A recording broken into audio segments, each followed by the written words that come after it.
მინდა განცხადება გავაკეთო ირაკლი სეშიაშვილის საპარლამენტო გამოსვლასთან დაკავშირებით. მე მინდა ვთქვა ერთი რამ, რომ ჩემთვის ნამდვილად შეურაცხყოფელია იმის მოსმენა, რომ თითქოს ჩემი 17 წლიანი კარიერა მე მიუძღვენი ჩემ თავზე ფიქრს და ასევე არაფერი გვიკეთებია და არაფერი გაკეთებულა იმ დროის და იმ მოკლე ხანის განმავლობაში, როცა მე ვიმყოფებოდი სამეთაურო თანამდებობაზე. მე პირველ რიგში ასევე მინდა აღვნიშნო, რომ ემიჯნები რომელიმე კონკრეტულ პოლიტიკურ მოძრაობას, ნაციონალურ მოძრაობას და ასე შემდეგ და ქართულ ოცნებას მე მინდა გავაგრძელო და ვემსახურო საქართველოს შეიარაღებულ ძალებს, მაგრამ რა თქმა უნდა დღეს გადავწყვიტე მხოლოდ იმიტომ, რომ განსაკუთრებით ახსენა ჩემი სახელი და გვარი ბატონმა ირაკლიმ. მე ერთი რამე მინდა აღვნიშნო, რომ ჩემი 17 წლიანი მოღვაწეობა იწყება 95 წლიდან და მე ძალიან კარგად მახსოვს ის ინფრასტრუქტურა და ის გაუსაძლისი პირობები, რა პირობებშიც მე მომიწია მსახური როგორც რიგი ჯარისკაცად და ასევე ბოლოს გენერლის თანამდებობით, სამწუხაროდ ჯერჯერობით ვარ საბრალდებო სკამზე და დარწმუნებული ვარ ეს დამთავრდება ისე რომ გაიგებს საზოგადოება ჩემ უდანაშაულობას ამ კონკრეტულ ბრალდებაზე. მე მინდა ვთქვა ისიც, რომ ჩვენთან იყო გარკვეული პრიორიტეტები ინფრასტრუქტურასთან დაკავშირებით. მე აღარ მინდა დავიწყო რა ხდებოდა 2000-იან წლებში, ანუ განსაკუთრებით 2000 წლამდე იყო რამოდენიმე და თავდაცვის მინისტრი, რომელსაც ჰქონდა თავისი პრიორიტეტები, მხოლოდ რამოდენიმე წლის უკან გაერთიანებული შტაბის ძალისხმევით ხორციელდებოდა კონკრეტული ინფრასტრუქტურის მშენებლობა და კონკრეტული ესე იგი ღონისძიებების განხორციელება. თქვენ ძალიან კარგად იცით, რომ ბოლო 3 წლის განმავლობაში რაც აღნიშნა ბატონმა ირაკლიმ და განსაკუთრებულად ეს ბოლო 3 წელი ალბათ აინტერესებს ჩემი მოღვაწეობის, მინდა ვთქვა, რომ იყო შეცვლილი მდგომარეობა 2008 წლის მერე შეიცვალა პრიორიტეტები, უფრო ძირითადად ჩვენ გადავერთვეთ ქვეყნის თავდაცვის ზღუდის მშენებლობაზე და აქ მე ვარ შეზღუდული მხოლოდ იმიტომ, რომ ეს მოიცავს სრულიად საიდუმლო ინფორმაციას და მე ვერ დაგისახელებთ კონკრეტულ ობიექტებს, ასე რომ ჩვენ ვიყავით გადართულები და 24 საათი მუშაობდით, რომ გაგვეძლიერებინა თავდაცვის ზღუდეები კონკრეტულ ქალაქებზე. ეხლა რაც შეეხება საყაზარმო ინფრასტრუქტურას, დაახლოებით 100-მდე ობიექტია თავდაცვის სამინისტროში, რომელიც ყოველწლიურად უნდა იყოს განახლებული და თავიდან აშენებული. ნამდვილად იყო ჩვენთან რამოდენიმე ობიექტი სავალალო მდგომარეობაში, ამას არავინ უარყოფს, მაგრამ ესენი მიდიოდა პრიორიტეტების მიხედვით. ჩვენ ასევე შევქმნით და რა თქმა უნდა განსაკუთრებული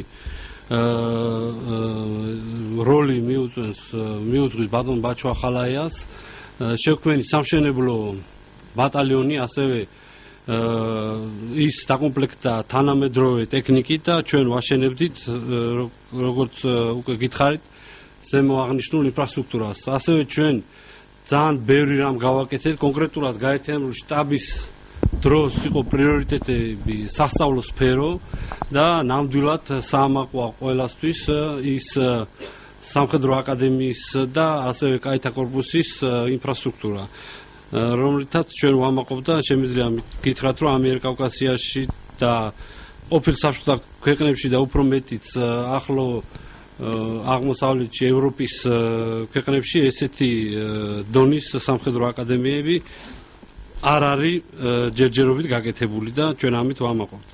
ასევე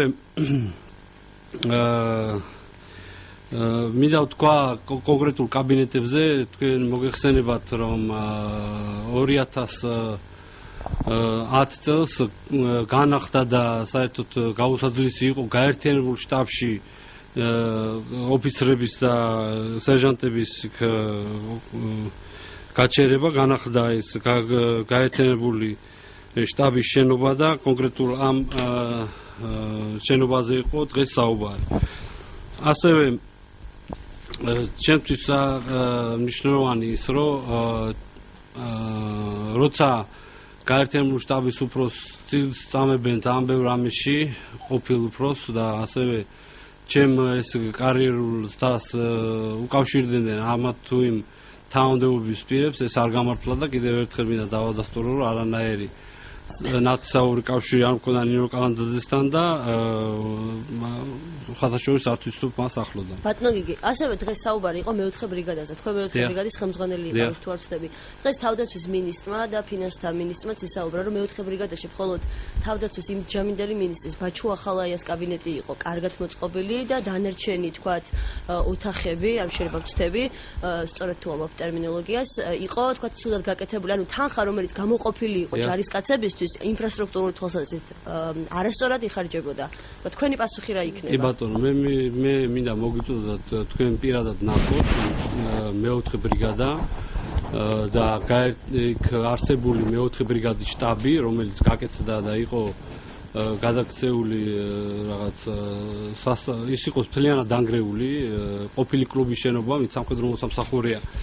ამას იმ წუთას ვერ მიხვდება ის გადაკეთდა შტაბად და ის არის ერთ-ერთი სამაგალითო შტაბის შენობა მეოთხე ბრიგადაში და ასევე იქ ბევრი რამე გაკეთდა კონკრეტულად ბატონო ბაჩუ ახალაიას დროს, მაგრამ მე ასევე მინდა აღვნიშნო რომ ბატონო ბაჩომ იქ ნამდვილად და მეც მქონდა იქ ჩვენი მოსასვენებელი ოთახი მოგეხსენებათ ბატონი ბაჩო ზუსტად ეხლა წელს ვერ ვიხსენებ დაახლოებით მე მგონი ალბათ 2010 წელია 6 თვის განმავლობაში იქიდან არ გამოსულა და იყო ჯარისკაცებთან ერთად და ეცნობოდა საბრძოლო მზადყოფნას და საბრძოლო სულისკვეთებას იმ კონკრეტულ სამხედრო ნაწილში.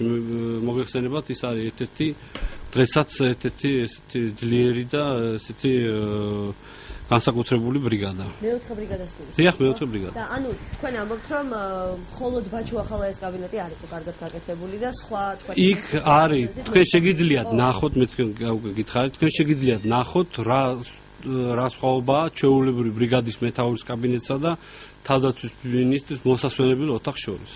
თქვენ შეგიძლიათ ეს ნახოთ და არანაირი დიდი სხვაობა არ არის, უფრო მეტიც მეოთხე ბრიგადის შტაბის შენობა არის უფრო უკეთესი ვიდრე გაერთიანებული შტაბის შენობა, რომელიც არის უზნაძის ანუ ჯარისკაცებს ყველანაირი პირობა ჰქონდათ იქ. დიახ, იქ მეოთხე ბრიგადაში კონკრეტულად კი. მე მაინტერესებს ამ განცხადებების ფონზე იგივე დღევანდელი განცხადების შემდეგ ხომ არ ვარაუდებთ რომ შესაძლოა გამოჩნდეს კიდევ ერთი ახალი საქმე თქვენს წინააღმდეგ?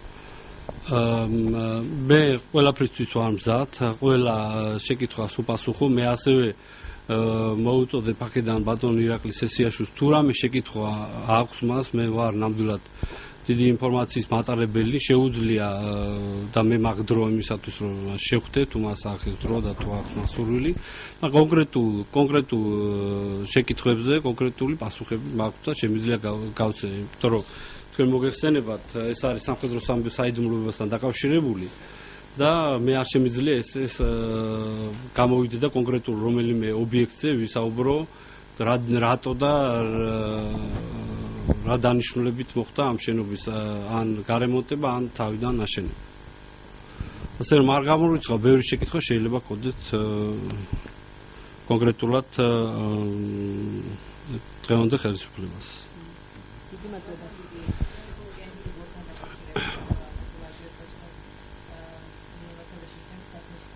Yeah.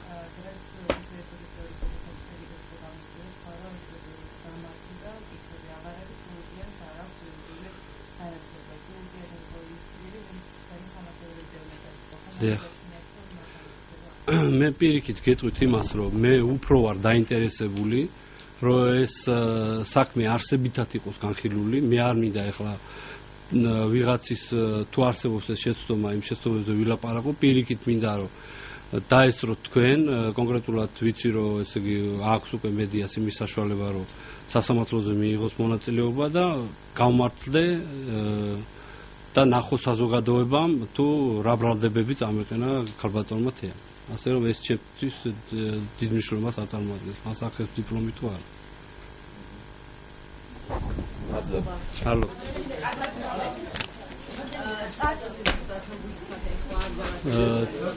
Tadarigis brigaდის გენერალი. Ja.